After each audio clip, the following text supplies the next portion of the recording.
เอาตอนนี้ท่านนี่กันท่านนะท่านไม่น้ำเชียว โอ้ไปหาน้ำเนาะตอนนี้จะกินข้าวแต่ว่าไม่มีน้ำไม่กินเนาะเพิ่นก็ได้ไปหาน้ำอยู่แถวๆนี่แหละจะได้ก็ไม่มีเชียวผมจะลองไปทางเหนือมันเบิ่งเจ้าไปเจ้าไปแล้วเจ้าไปหาน้ำเจ้าไปแล้วเจ้าไปผู้สาวเจ้าไปผู้สาวเจ้ามันเป็นอะไรเจ้าก็ไปผู้สาวเจ้านี่กำลังแยกไปหาน้ำอยู่เนาะเพราะว่าน้ำบ่มีนะ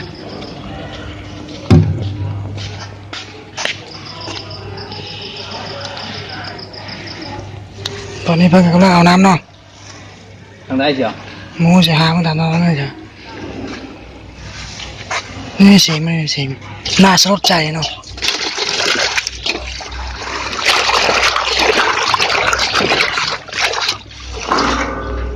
น้อยไปลงมีโอ้ยตอนนี้ผมคิดพากันทายปันยังกินเลยตัวเองโอ้เข่ามึงโอ้ยเข้ามาแล้วตัวเองนี่มาเข้าเฮ้ยก็ต้องการตัวเว้ยก็ต้องการตัวเบนะไปลูกเข้าวะเนี่ยเบนะเรากินเราสองปองเด้อเดี๋ยวให้กินแล้วให้เบิ่งงานไงมากินเราจะปองอะไรมาให้ดู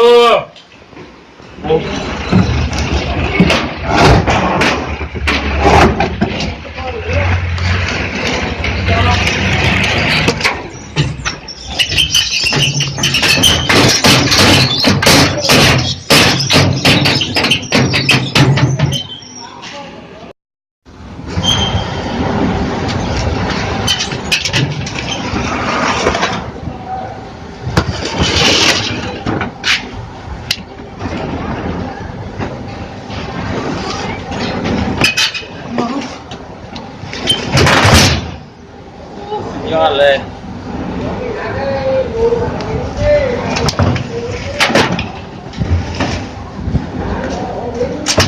โอ้มีน้ำย่อยอีก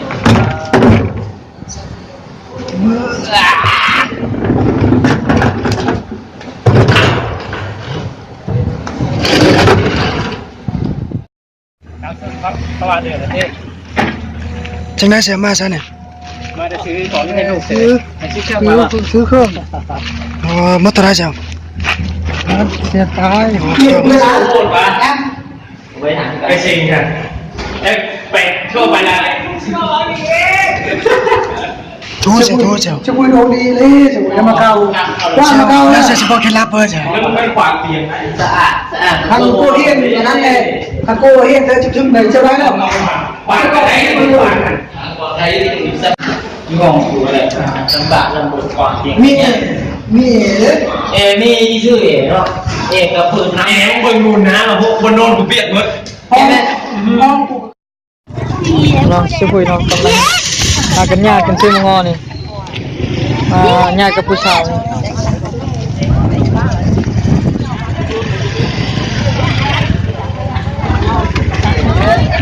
ญาติกับผู้สาวงามน้องช่วยน้องไหมตาจีไปบ้างอีกไงเอามักโมมาให้ปะเอามักโมมาสร้างเอาแม่น้องโมมาให้น้องปลาจุกงานหากันมุมเดียวอันไปบุญจุกงานแล้วเนี่ยไปจุกงานเลยไปร้านจุกงานเออบ้านร้านไอ้จีเออฉันบุญเลยไอ้จีที่ทำความเลยเยอะปลาบุญเลยบุญเป็นที่ไหนกำลังสร้างแล้วนะเป็นฮอตกิโลน้องนี่เนาะ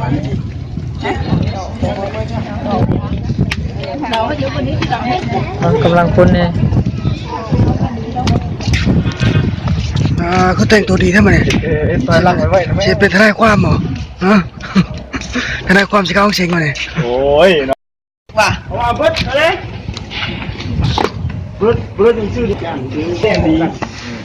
เป็นวิชาอะไรกันเนี่ยวิชาการเขียนเนี่ยเขานักเลยยังกว่ายังมาหลายเลยกันทำเป็นหมดละเป็นหมดอะไรที่มาแล้วก็คือวางตุ่มไปหน่วยว่ากิโลบอลลูนเรายังเสียไม่ได้แล้วพวกขี้บ้านะตั้งมุมนี้มันยาวเข้าไปตรงนี้เลยตั้งบอลตั้งให้มันเที่ยงเตะเขา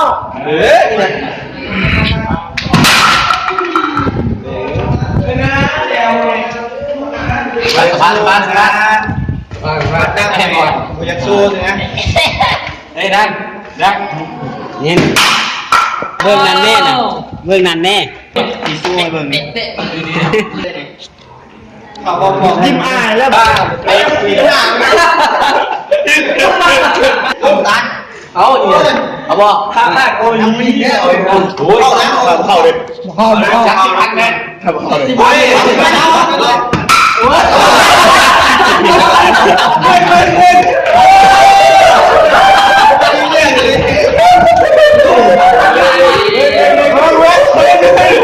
จันกูมาซื้อแก้มกูไปเลยแกซื้อของเกินเอาละมามันก็ต้องได้ยินเฮ้ยมือเบงกระโดดมือส่งพันหันมือเชื่อกูเข้าเราเต็มมือก็ได้มาให้มันว่ายัดเต็มคอนะติดหน้ากูเลยนี่ข่าวกันแล้วคือเศร้าซักไว้หรอเศร้าได้ไอ้บอลเนี่ยเดี๋ยวทำบุยมาทำบุยยิงเลย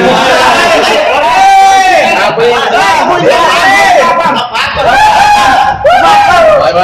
ปนี่มันจะพักก่อนเนาะเดี๋ยวมันจะเดี๋ยวไป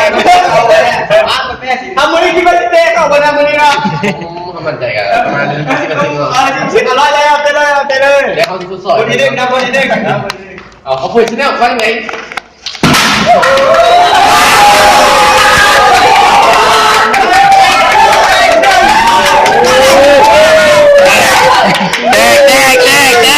ก็มือเส้นเนี่ยวัน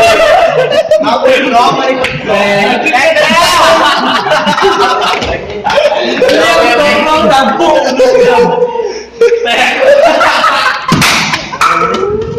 แต่เงินมือเนี่ยเป็นยากกว่านี้ก่อนคุณเต็มเราโอ้ยไหนมาไม่ใช่ นั่งดูเดียวเลย เย้แบบเขาแบบพูดใจเชียว แตกเลย